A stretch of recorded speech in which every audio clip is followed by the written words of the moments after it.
¿Qué tal, amada iglesia? ¿Cómo están? Qué bueno que estés siguiendo hasta ahora, hasta la lección número 3. Esta es la lección 3 del curso del Nuevo Pacto. Así que qué bueno que estés allí y que nos estés siguiendo hasta ahora. Te recordamos que puedas inscribirte a nuestro canal de YouTube, allí también para poder acceder a los distintos contenidos que en estos tiempos estamos trabajando y esforzándonos a producir. Empezamos con ello, ¿qué te parece?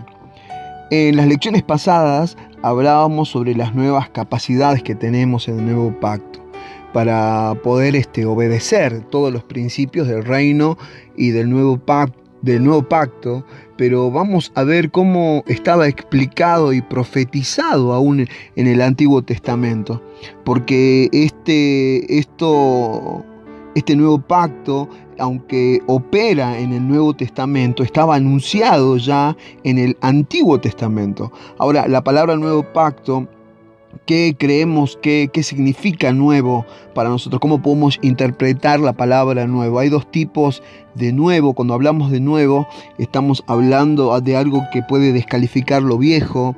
Nuevo es lo que no está usado. Aquello que no está tan malo, ¿sí? Y algo que termina, nuevo es algo que termina y empieza otra cosa. Cuando hablamos de nuevo, hablamos de inicio de una cosa o de algo que nace.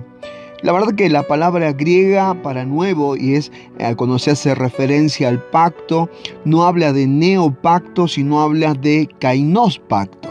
Y kainos habla o denota de un pacto que es de una nueva naturaleza o un pacto de arriba, y es algo que antes no existía. Veamos cómo lo anunciaban desde el Antiguo Testamento. Ya desde el Antiguo Testamento esto se anunciaba, pero lo que está diciendo en este pacto, que es totalmente novedoso. La palabra evoca frescura también, es un pacto que no se conocía. Es como cuando dice que somos una nueva criatura. Cuando dice nueva criatura está diciendo lo mismo. Kainos criatura, no neocriatura, sino kainos criatura, que significa una criatura o una naturaleza que procede de arriba.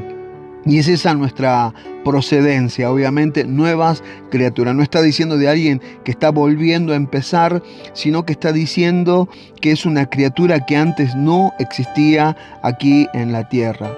Este pacto es extraordinario verdaderamente porque la naturaleza del pacto no había existido en toda la historia de la humanidad.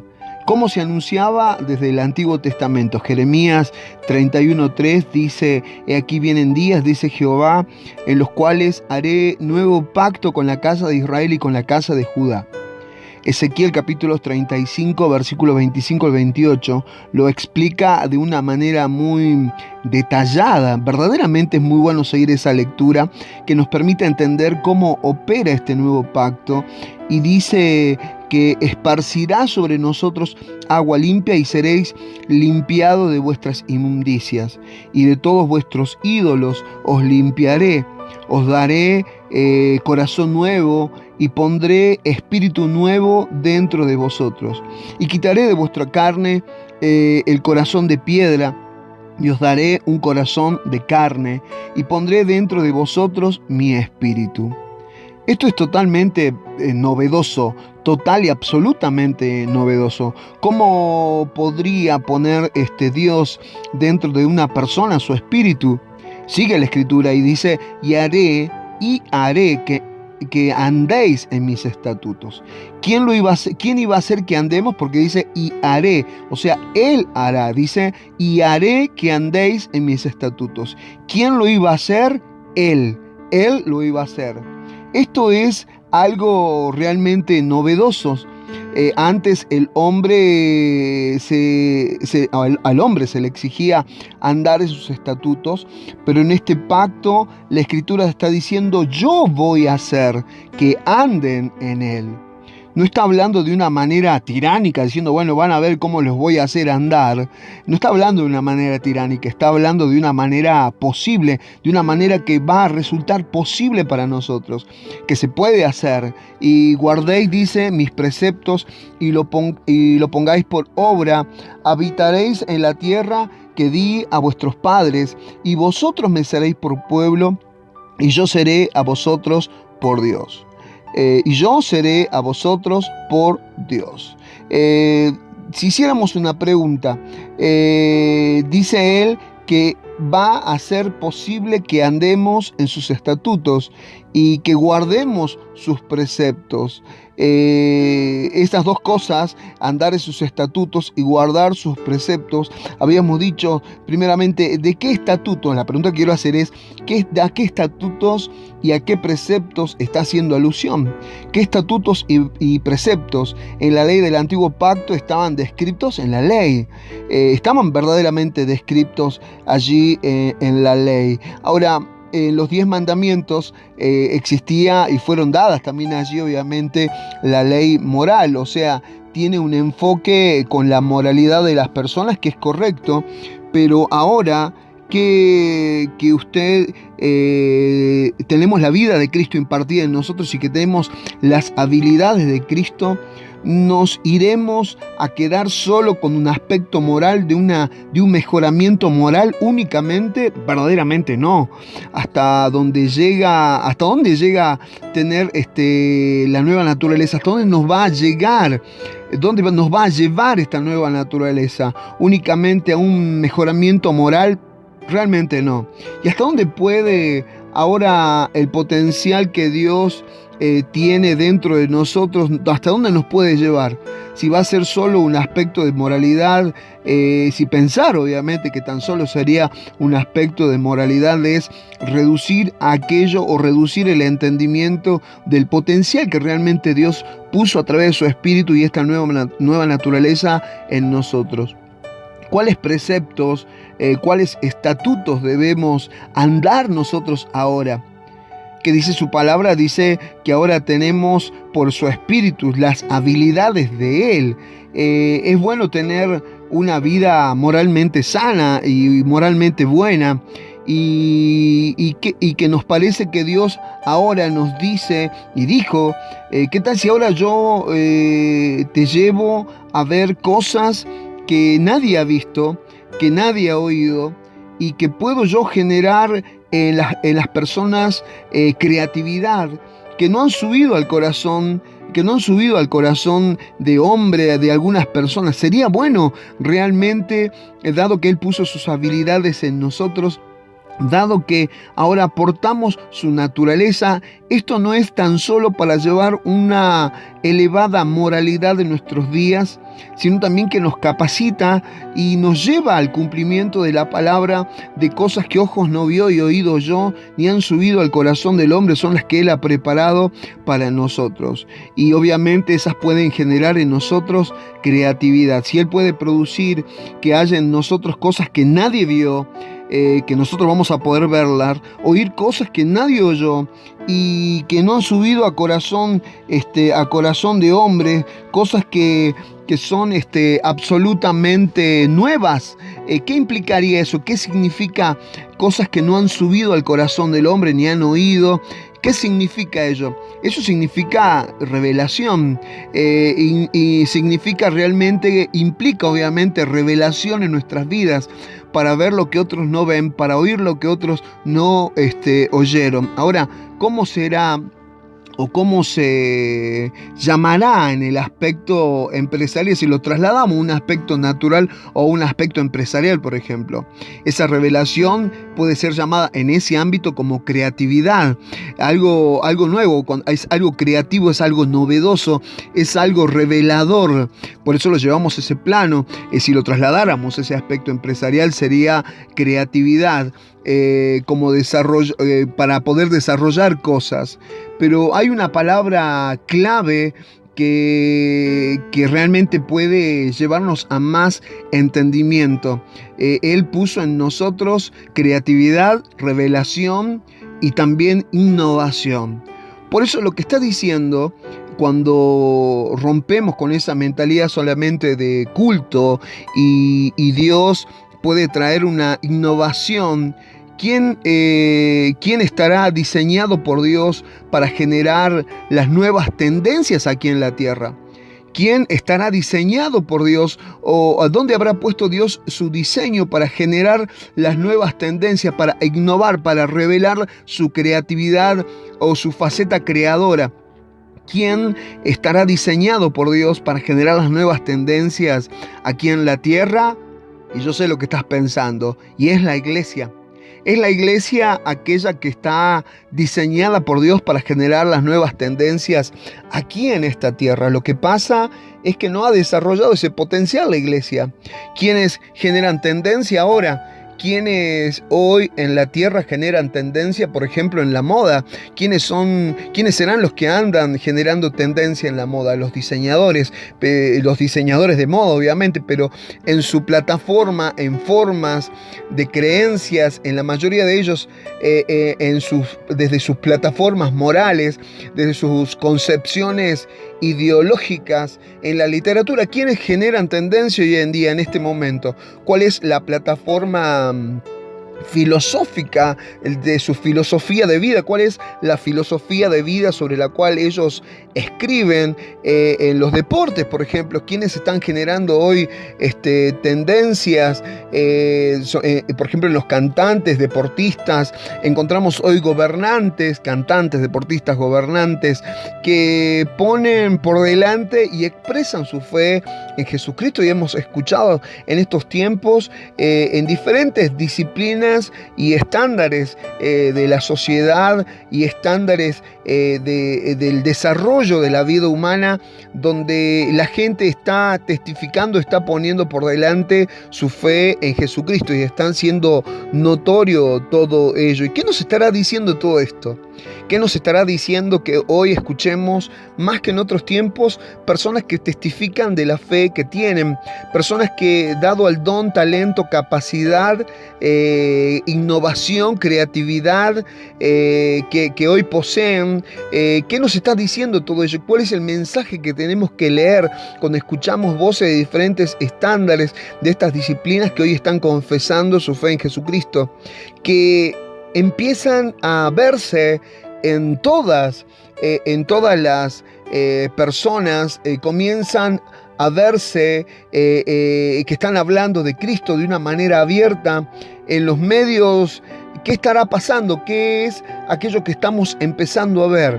Lo que estamos empezando a ver es un despertar. Los hijos de Dios están llamados para los puestos de eminencia. Hay una revelación para los hijos de Dios. Hay una revelación que está reservada para los hijos de Dios. Se empiezan a manifestar los hijos de Dios. ¿Y esto será casualidad? ¿Esto será fruto del desarrollo del movimiento de la iglesia en la tierra? ¿O esto será alguna casualidad? No. Esto va de acuerdo al tiempo profético de este pacto en el cual nosotros estamos. Esto corresponde al tiempo profético, de que en este pacto se decía que así iba a ser. Imagínense ahora si muchos de ellos empiezan a moverse sin conocer este pacto. Personas que hoy están testificando y en las alturas donde ellos se encuentran comienzan a moverse, pero desconociendo el pacto, desconociendo el tiempo profético y el tiempo legal en el cual todos hoy nos encontramos. Proféticamente se está cumpliendo este tiempo profético para los hijos, y que el Espíritu está impulsando. Un tema es que mucha gente que está saliendo hoy en día a hablar ni siquiera está sabiendo solo dice conocer a Jesucristo, pero no está conociendo el pacto, no está conociendo los términos del tiempo en el cual hoy se encuentra. ¿Qué significa que está ocurriendo? Y que aunque no lo conozcan, obviamente, al pacto, no tengan la claridad de sus días, pero el Espíritu Santo nunca ha dejado de operar. ¿Quién dijo o cómo dijo que iban a hacer las cosas? Como hemos leído en la Escritura, ¿Quién dijo? ¿Cómo dijo que iban a hacer las cosas hoy en este pacto? Dijo que, de la escritura que hemos leído, dice que Él es el que iba a generar. Él es el que iba a edificar. Y yo edificaré, dice también la escritura, citando esta escritura, yo edificaré mi iglesia. Yo lo haré, dice el Señor. Yo voy a hacer que ustedes anden. Pondré un espíritu nuevo. ¿Recuerdan el texto? Pondré un espíritu nuevo y yo haré que andéis en mis estatutos. Yo haré que andéis en mis estatutos y guardéis mis preceptos y los pongáis por obra. No va a pasar el tiempo en que los hijos de Dios estén generando nuevas tendencias y eso lo creemos enfáticamente. Ahora, imagínese una iglesia en el nuevo pacto si sin entrenamiento están ocurriendo cosas, sin haberse entrenado, sin a veces estar entendiendo y menos entrenándose para este nuevo pacto. Hay cosas que están ocurriendo. ¿Qué sucedería si verdaderamente entrenáramos para poder ser participantes y competentes y mostrarnos competentes en este nuevo pacto? En muchos lugares no se entrenan las personas, sino se enseñan quizás a veces mezcla de pactos, operatividades, se mezclan las operatividades que hubo en el antiguo pacto, en los pactos anteriores, y se los traen a este nuevo tiempo legal, lo cual es una ilegalidad hacerlo. Todavía están viendo si son salvos o no son salvos, si los ama o los ha dejado de amar, y qué tipo de obras tienen que hacer, para alcanzar. Imagínense, eso es realmente, lo tenemos que decir de esta manera, es una pérdida de tiempo. Cuando usted ya tiene la seguridad de quién es, y cuando usted tiene realmente la seguridad de quién es, y todavía es entrenado para que la habilidad de Dios, que Dios puso en usted, explote y salte. Cuando usted se entrena, todo lo que Dios puso dentro suyo va a explotar y va a saltar. Y se cumplirá lo que le decía Jesús a la mujer samaritana: haré que salten de tu interior ríos de aguas vivas. Imagínese a dónde es que vamos a llegar, a dónde está destinado, dónde está predestinado que llegue realmente la iglesia. Este pacto es el pacto que manifiesta el mayor nivel de gloria de la historia, el mayor nivel de la historia de los tiempos. ¿Qué eventos gloriosos vemos en el antiguo pacto? ¿Qué eventos gloriosos vemos en el Antiguo Testamento?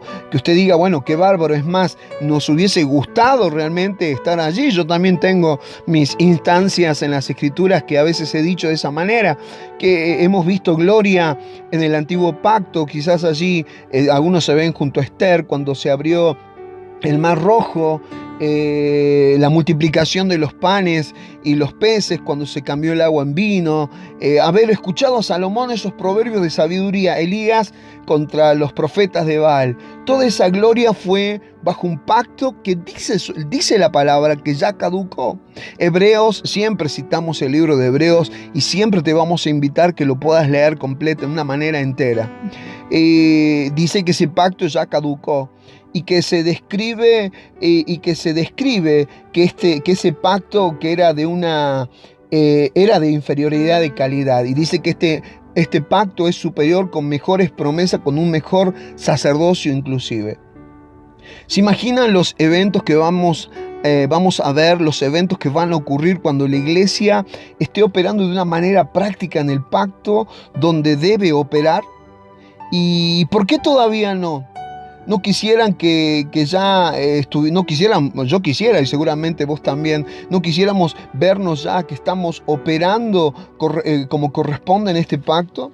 Hay personas que, aunque ya, hemos visto y vemos personas que aunque ya están en este pacto, no lo conocen, no lo entienden. La iglesia y Dios siempre tiene, aún con los ministros del antiguo pacto, siempre tuvo un tiempo de preparación.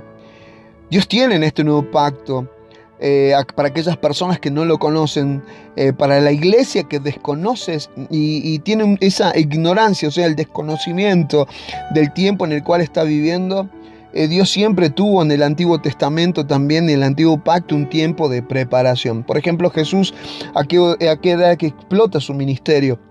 A los 30, y antes de los 30, ¿qué se sabe de ello? ¿Qué es lo que hizo? ¿Qué pistas tenemos? Dice la Escritura que estuvo con los sacerdotes, pero ¿qué denota ello? ¿Qué denota ello? ¿Qué actividad denota en esos años previos a empezar su ministerio? Vemos allí sabiduría, preparación que iba creciendo en conocimiento y sabiduría. Desde los 12 años podemos ver, los 12 años de Jesús, podemos ver que está siendo educado, entrenado, preparado. Pero ¿cuánto tiempo le llevó la preparación para iniciar su ministerio? 30 años, dice la Escritura. A ver, en nuestra mente humana, obviamente nosotros pensaríamos, no concebiríamos estar entrenando 30 años, pensaríamos obviamente que 30 años es mucho, seguro que fue mucho.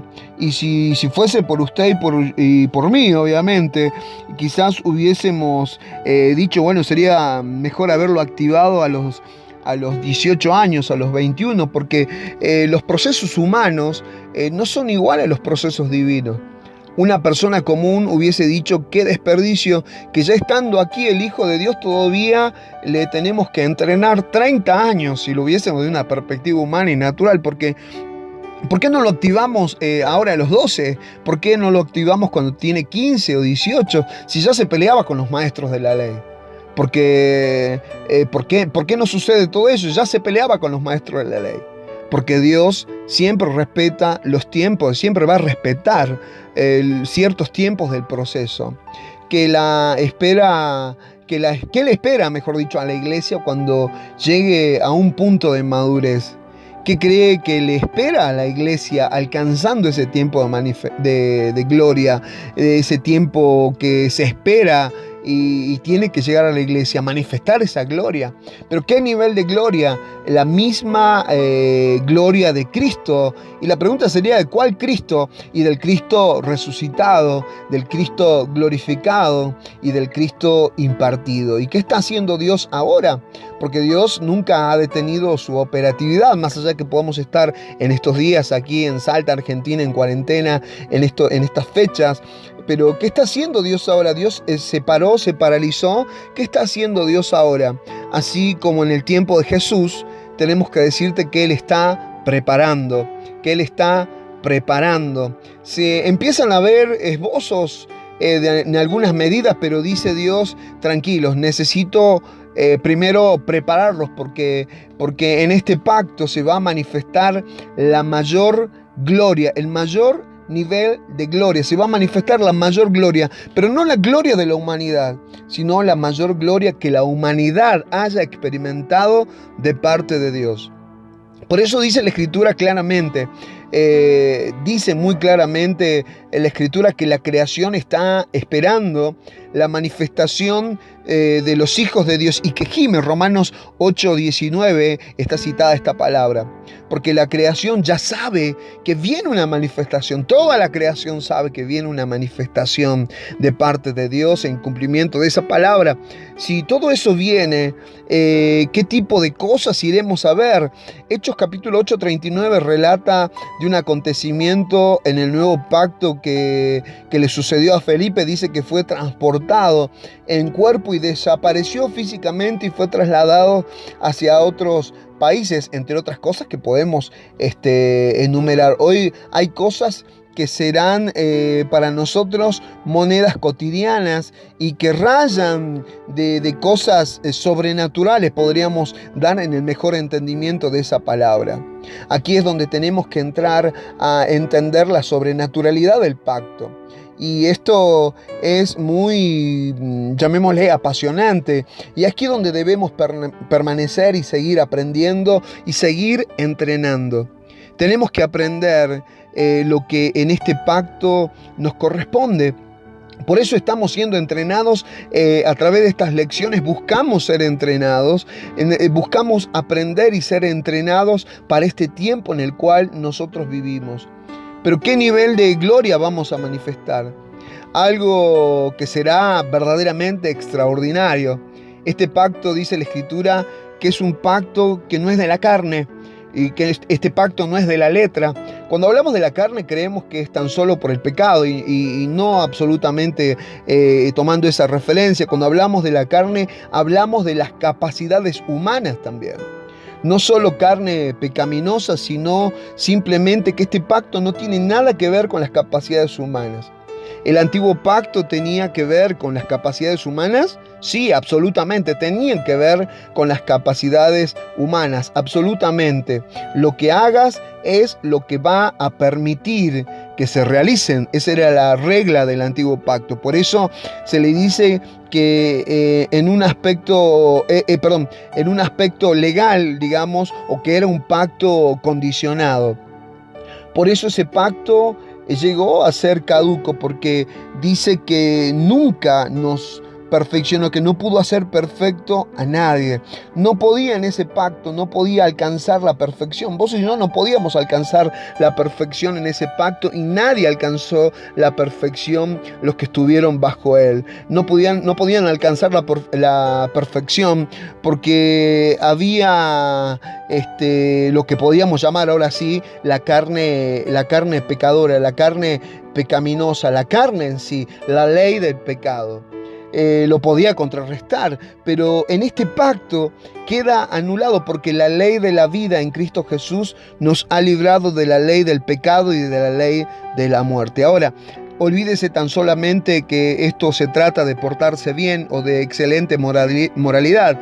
Sí, está incluido ello, pero no solamente se trata de portarse bien. Eso lo tenemos que hacer y tiene que suceder en nuestra vida de manera natural. También está codificado en nosotros. Eso tiene que salir naturalmente, el portarnos bien y una excelente moralidad. Ya no podemos seguir en las borracheras, en adulterios, ni en malas intenciones. Ya no está en esta naturaleza. Pero lo que está diciendo Dios es que ahora nos deja ver ciertas instancias de gloria y poder. ¿Cómo describe el antiguo pacto respecto al nuevo pacto? Era solamente, dice, una sombra. Nada más que una sombra. Si la gloria de la sombra abrió el mar rojo, y si la gloria de la sombra tiró a un gigante como Goliat, si la gloria de la sombra oscureció el día, tiró todos los dioses allí en Egipto, eso era solamente la sombra, era la gloria de la sombra. Y eso es lo que nos tiene a nosotros hoy, estando en este nuevo pacto, que animar, que eso era solamente la sombra y logró todo eso.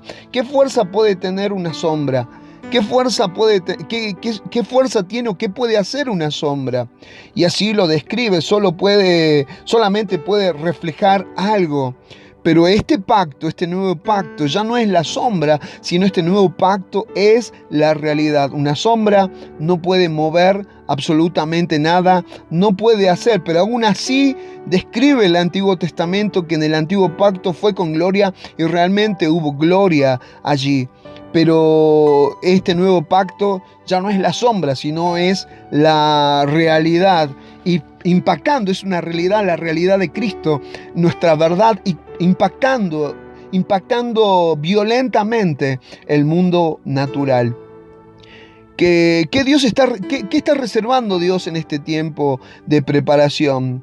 Esto es su soberanía y esto es un orden, pero ¿qué iremos nosotros a ver? ¿Qué es lo que está reservando Dios para estos tiempos? ¿Qué iremos a ver cuando llegue ese nivel de gloria? ¿Qué iremos a ver? Y lo que hablamos hace rato allí en el libro de Hechos, en cuanto a Felipe, en el libro de Hechos, pasará a ser algo continuo, entre otras cosas. ¿Qué es lo que ocurre? Que en este pacto, o que este pacto no se basa en realidades o en habilidades humanas. Y esa es la clave de todo esto. Que la iglesia que no conoce este pacto basa su posición, basa su fe, basa su confianza y su certeza en sus propias fuerzas, basa su posición en las obras que realiza. Si yo logro posicionarme por mis obras, Dios diría, pero detente un momento, me estás faltando el respeto Eso es algo que nosotros tenemos que entender cuando basamos todas las cosas en nuestras fuerzas o en las capacidades o habilidades humanas. Dios nos diría: detente, me estás faltando el respeto, diría Dios, porque en este pacto no es por méritos, es por los méritos de Cristo y las habilidades que hemos recibido de Él. Reitero, este nuevo pacto no es por tus méritos ni los míos, es por los méritos de Cristo y las habilidades, diría Dios, que yo te di en Él. Y si me preguntases en qué nosotros cooperamos, porque siempre ha existido esa pregunta, pero en qué nosotros participamos, no hay que hacer nada, en qué nosotros cooperamos, en qué coopero yo. Acá viene la respuesta: cooperamos en no estorbar. Cooperamos en no estorbar. Y la segunda pregunta sería: ¿y cómo es que estorbo yo? ¿Cómo es que yo estorbo? ¿Cómo es que dice usted que yo de pronto estoy estorbando? Estorbamos cuando andamos en la carne, y no andamos en el Espíritu o bajo la dirección del Espíritu, quiere decir, entonces estorbamos. Por eso el punto de la santidad no es un punto que está por verse, digamos, está por resolverse si somos o no somos. El problema es que cada vez que vivimos en la carne, lo que estamos haciendo es oponernos. ¿Qué dice la Escritura respecto de la carne y del Espíritu? Dice que se oponen entre sí. Estoy citando Gálatas capítulo 5, verso 17. Dice que se oponen entre sí. Ya dejemos de ser carnales, ya no estorbemos al Espíritu, ya no estorbemos a la obra del Espíritu. Fíjense bien, no está diciendo que cuando dejes de ser carnal vas a ser santo, sino que como ya eres santo, vas a dejar entonces de ser carnal. Porque aquí está diciendo que aquí en este pacto nos da la habilidad para andar en sus preceptos. Nos da la habilidad real por el Espíritu que portamos de andar. Recuerden, dice la Escritura: yo haré que andes en mis preceptos y en mis estatutos. Es más, dice que Él produce en nosotros el querer como el hacer. Filipenses 2:13. Él produce en nosotros el querer como el hacer para que podamos andar en eso. Por eso, en este pacto es un pacto donde la gloria humana queda reducida a nada. Regresemos un poquito para atrás, un poco. Si este es un pacto que no está basado en las habilidades humanas, sino en las de Dios, ¿cómo es que lo vamos a manifestar nosotros? No está basado en nuestras habilidades, pero sí lo manifestamos nosotros. Pero no está basado en nuestras habilidades, pero lo tenemos que manifestar nosotros, sí. Pero sí está basado en las habilidades de Él y en el poder de Él. ¿Cómo es que entonces lo tenemos que, si está basado en ello, cómo es que lo tenemos que manifestar nosotros? Si está basado en sus habilidades y en su poder. Nosotros lo vamos a manifestar por acciones.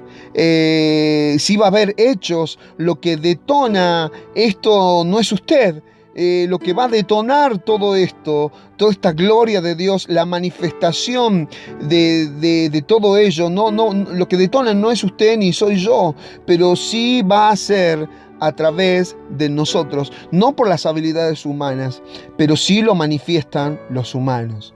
Ya no vivo yo, ¿se acuerdan? La Escritura dice: ya no vivo yo, Cristo vive en mí, cito Gálatas 2:20. Entonces, ¿quién es el que va a manifestar este nivel de gloria? Lo va a hacer Cristo a través de nosotros. Por eso es que en este pacto todo empieza, se desarrolla y también termina en Cristo. Y el Espíritu Santo viene y ayuda para que se forme Cristo y para que se desarrolle Cristo. Pero al fin y al cabo, si es Cristo y es el Cristo resucitado, ¿qué límites tendrá el Cristo resucitado?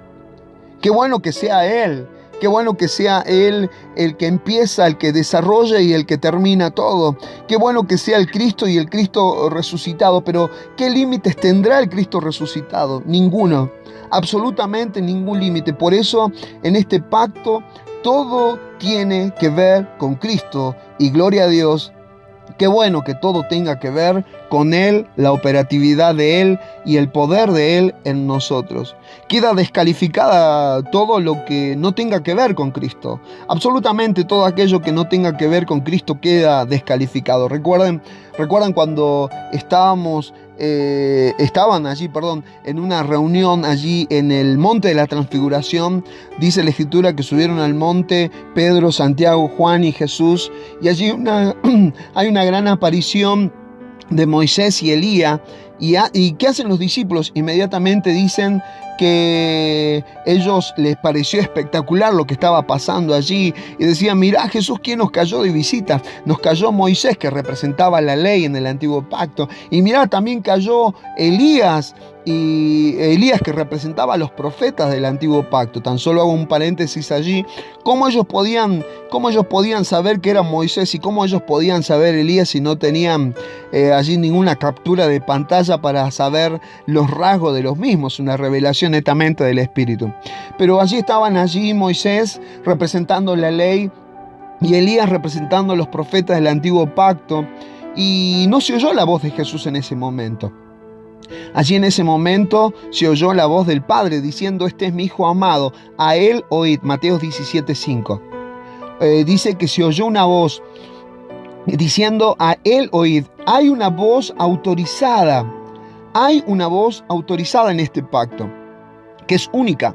La voz de Cristo para el pacto es la única voz autorizada en este pacto. No está diciendo que no va a haber profecías a cumplir.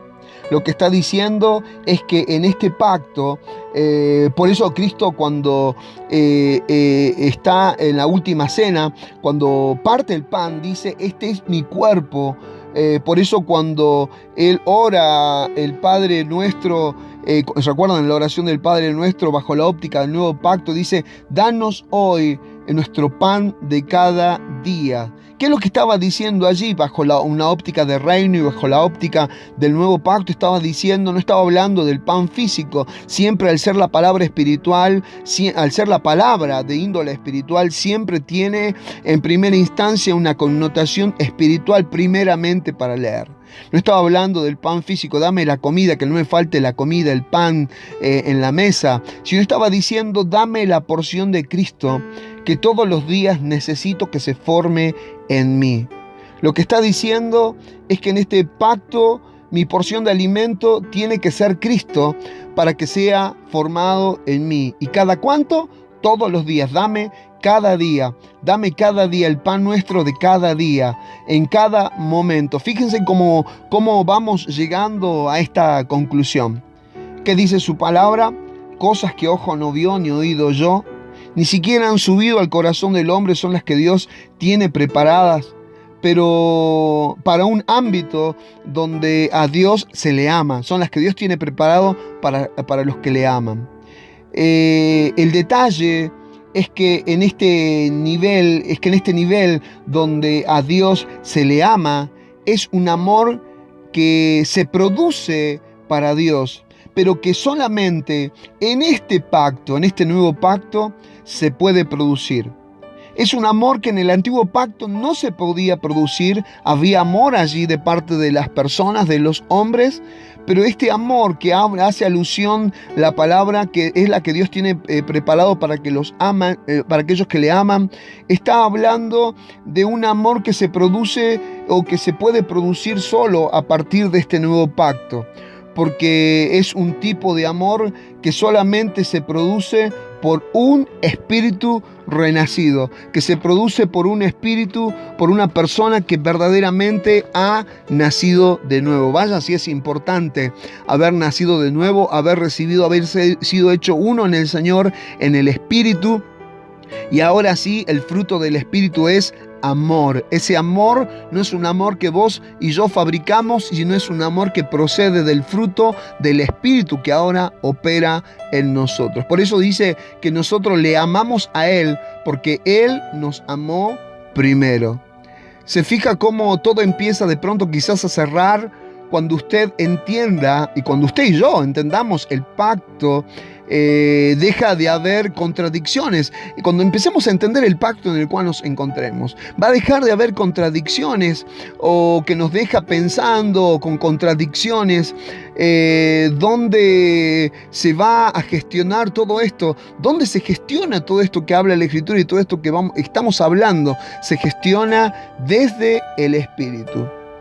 Quiero decirles que ya empezó de pronto quizás una invasión aquí en la tierra. ¿Cuál es la invasión que se está generando en estos momentos? Un reino está invadiendo a otro reino.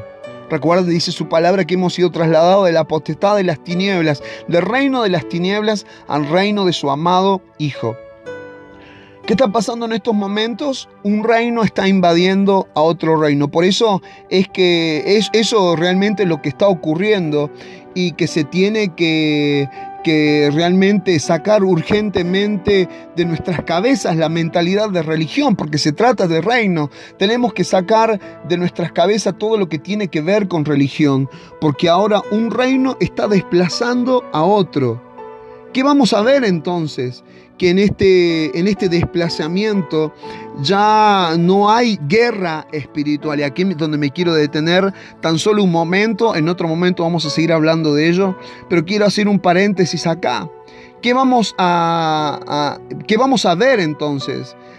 Que en este desplazamiento, decía, ya no hay guerra espiritual. La guerra espiritual, digo, bajo el concepto de que Dios está peleando con el diablo, no, categóricamente no.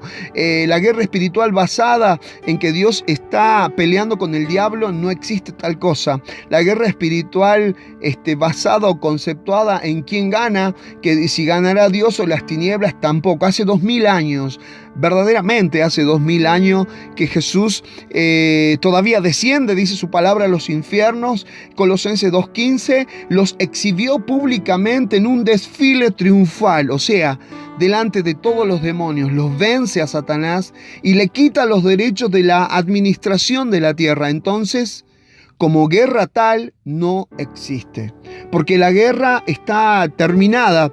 Entonces, ¿en qué proceso está la iglesia? Seguramente es tu pregunta y la mía. Entonces, ¿cómo entender en qué proceso está la iglesia? Si no está en una guerra, ¿en qué proceso está hoy en día? De tomar la tierra, donde hay gigantes y que se han posicionado en base a esa cultura antidios, esa cultura sin Dios, y nos llevan ventajas, pero ¿de qué tipo? De tiempo, nos llevan ventajas, a veces quizás de finanzas, de lo económico, de lo relacional, de recursos.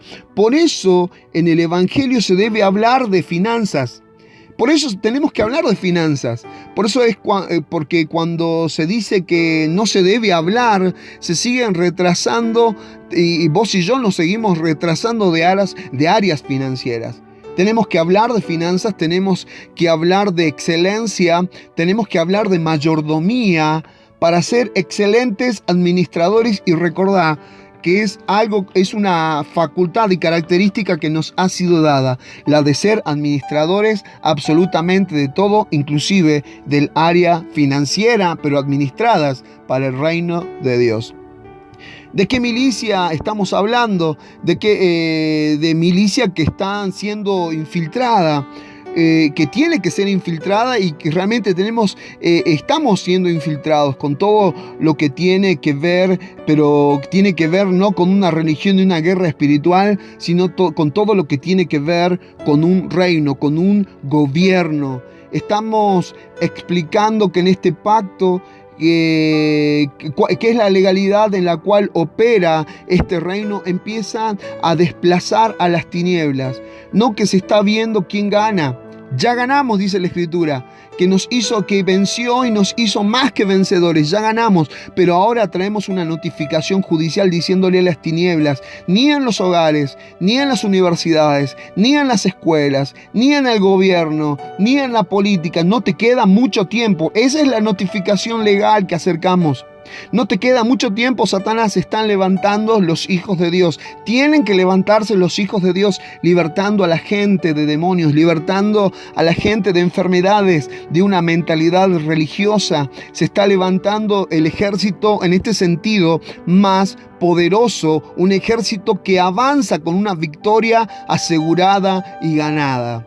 ¿Y sabe qué va a hacer Dios conforme este ejército se está levantando y avanzando? Él va a respaldarlo. Y si se levanta algo de las tinieblas, algo sobrenatural de las tinieblas, si se levanta escasez, si se levanta mortandad o pestes, si se levanta todo ello, ¿qué hará? Y Dios hará lo mismo que hizo, hará lo mismo o algo mayor de lo que hizo en el pacto anterior, que con 5 panes y 2 peces pudo alimentar a 5,000. En este pacto se podrá alimentar a una nación verdaderamente. Con aquello que Dios ha puesto en tus manos se alimentará una nación.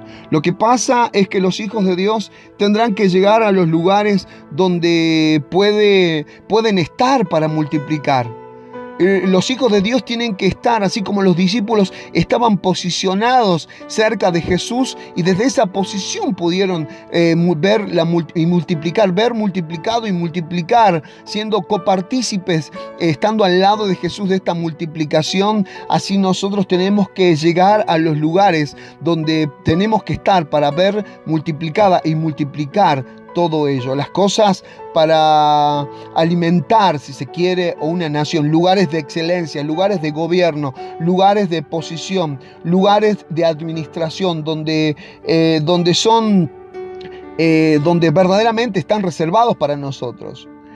Esos lugares realmente son lugares que tienen que ver con el gobierno, tienen que ver con empresas, tienen que ver en las áreas de educación, tienen que ver con las áreas tecnológicas, la ciencia, lugares donde la iglesia se ha ausentado. Y si la iglesia se ha ausentado, ha dejado de gobernar sobre aquello que ha sido puesta a gobernar. Imagínense qué puede salir, ¿qué tecnología puede salir hoy en día que produzca en una hectárea, llegue un hijo de Dios y Dios le dé la técnica, Dios le dé la capacidad, la técnica para que no produzca 1 tonelada por hectárea en un campo, sino produzca 10 toneladas por hectárea? ¿Qué es lo que pensaría la gente? Porque todos esos preceptos de Dios los tienes codificados dentro de nosotros. Escribiré mi ley y mis preceptos y mi ley en vuestras mentes y en vuestros corazones. No era para recordarnos el pecado, porque Él echó de en medio el pecado y no tiene más memoria de ellos. Cuando viene por segunda vez, viene sin relación por el pecado. Entonces los preceptos que Dios escribió dentro de nosotros es aquello que tiene codificados en nosotros para colaborar y para guiarnos en el gobierno que usted y yo tenemos que ejercer. Solo que seguimos pensando totalmente distinto, tenemos una mentalidad distinta, no tenemos una mentalidad de gobierno. Puede suceder, y a veces quizás muchos estamos operando y puede suceder que estemos desarrollando, inclusive accionamos y pensamos sacerdotalmente, pero sacerdotalmente conforme a Aarón y no conforme al orden de Melquisedec, que es el orden de este nuevo pacto. La palabra describe a Satanás como el que causa temor, la palabra describe a Satanás como el engañador, el que causa temor, pero hay una posición que él asume,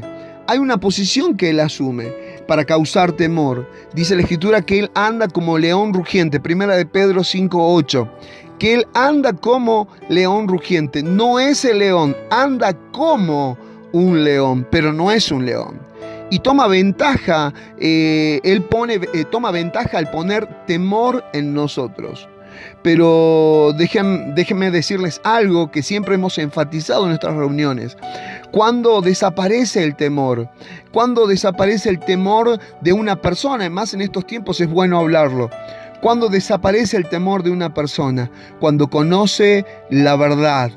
Desaparece el temor, como así cuando dice 1 de Juan 4:18, que el perfecto amor echa fuera el temor. El perfecto amor echa fuera el temor. El conocer el verdadero amor de Dios, el conocer el verdadero amor echará fuera todo temor. Una persona que conoce el perfecto amor de Dios no anda temiendo, no hace eco, ni el diablo puede tomar ventaja de él, porque él toma ventaja colocando temor en las personas. Conoceréis la verdad y la verdad os hará verdaderamente libres. Juan capítulo 8, versículo 31. Por eso podemos decir, Satanás es un enemigo que está enteramente derrotado, que está bajo los pies de la iglesia, y la iglesia tiene una autoridad delegada que nadie se la puede tocar.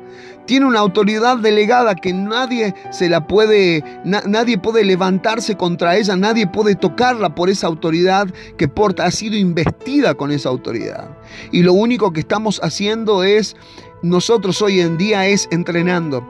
Lo único que vos y yo tenemos que hacer es entrenar, trabajar. Estamos entrenando y trabajando, y es para posicionar a los hijos de Dios en el lugar de su tierra prometida, en el lugar de su herencia. Pero no estamos viendo si le estamos teniendo miedo o no estamos peleando una guerra entre el bien y el mal, entre Dios y Satanás, porque Él está derrotado. Por eso cuando hoy los oficios ministeriales predican a veces más del diablo que de Cristo, infunden más temor que valentía. Cuando los oficios ministeriales hablan en cuanto a formas de operatorias del diablo y no cómo opera Cristo a través de su iglesia aquí en la tierra, infunden más temor que valentía. Cuando una persona habla más del diablo que del Rey de Reyes, le da más gloria al diablo que al Rey que está reinando hoy en día, y ese Rey que está impartido y que ya venció a Satanás. Por eso, el nuevo pacto es cristocéntrico, no diablocéntrico. El nuevo pacto es cristocéntrico. A veces todo es el diablo, y sí, porque es el diablo, culpa del diablo, el diablo me hizo la zancadilla, el diablo me puso palo en la rueda. Todo es el diablo, decimos. A mí lo único, de pronto, desde la posición ministerial de edificación, lo único que a mí me preocupa, y nos debería a nosotros preocupar, desde que esta posición me preocupa, es que usted y yo también no le demos lugar al diablo. Dice Efesios 4:27, no le deis lugar al diablo. Santiago 4:7 dice, resistidlo y huirá. Pero también dice, no le deis lugar. Efesios capítulo 4:27 al 29. Entonces, no le doy lugar. Entonces, no le abro las puertas en mi vida. Cuando hacemos las cosas mal o a medias, ya yo le estoy dando lugar entonces a Él. Él no me lo está ganando, soy yo el que se lo está dando, porque Él no puede ganarme, tan solo es el hombre que cede, es la persona que le da lugar, es la persona que deja de resistirlo, por eso sigue allí, es la persona que le da lugar al diablo. Y dejamos las puertas abiertas y le estamos dando lugar, y no es que Él me lo está ganando. Por ejemplo, si usted sabe que tal compuesto nocivo se produce mucho en los procesos de alquileres, por ejemplo, cuando por contrato es impedido que las personas ingresen a los lugares locados, ingresen sustancias peligrosas, explosivas, corrosivas, etc. Y las personas que entran al lugar también tienen que ser personas de una excelente moralidad. Así también, si usted sabe, obviamente, que está ingresando a su casa algún compuesto peligroso, algún compuesto nocivo, o que aquella persona que está entrando es peligrosa para la justicia, usted no la mete en su casa. Usted no procede así. No mete sustancias peligrosas ni personas peligrosas ante la justicia, ante la ley. Usted no mete a su casa ello. Usted no procede de esa manera. Pero a veces procedemos así al no entender el ámbito espiritual y introducimos a nuestros lugares sustancias que son peligrosas para nuestra familia, sustancias que son peligrosas y nocivas para nuestro matrimonio, que son peligrosas y nocivas para la moralidad de nuestra casa. Verdaderamente, si quizás a veces hay personas que puedan haberlos calumniado y puedan estar hablando de nosotros, pero no le damos lugar. No le damos lugar porque, como dice el apóstol Pablo, ya no vivo yo estoy muerto. No le doy lugar, porque por eso Pablo decía, ya el pasado no me vence, somos personas sin pasado. Yo prosigo a la meta del supremo llamamiento. Cito Filipenses 3:14. Este pacto finalmente es el pacto que va a manifestar el mayor nivel de gloria. Mire, si hay algo que produce tristeza, realmente es que la gente ya no quiera conocer más de Dios.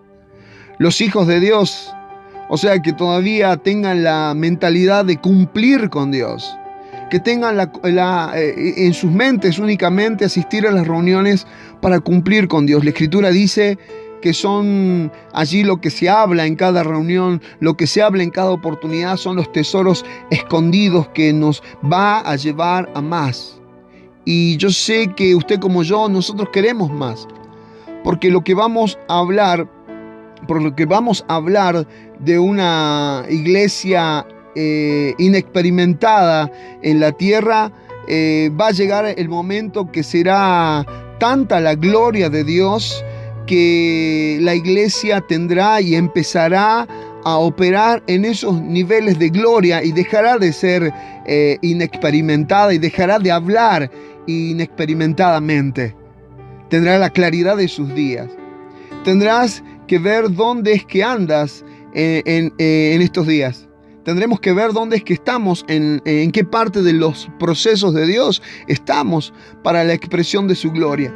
¿En qué parte del proceso para la expresión de la gloria de Dios hoy nos encontramos? ¿Se expresará una gloria corporativa como iglesia? Si el pasado ministerio fue glorioso bajo un pacto que era la sombra, imagínese lo que va a venir. Imagínese lo que vamos a ver. Imagínese cómo vamos a operar. Si hay algo que pudiera decir en este momento sería, con mucho respeto, ya no estorbes. No estorbes a lo que Dios quiere hacer. No estorbes al desarrollo del proceso de Dios en tu vida, al aumento de Dios en tu vida. Ya no estorbes.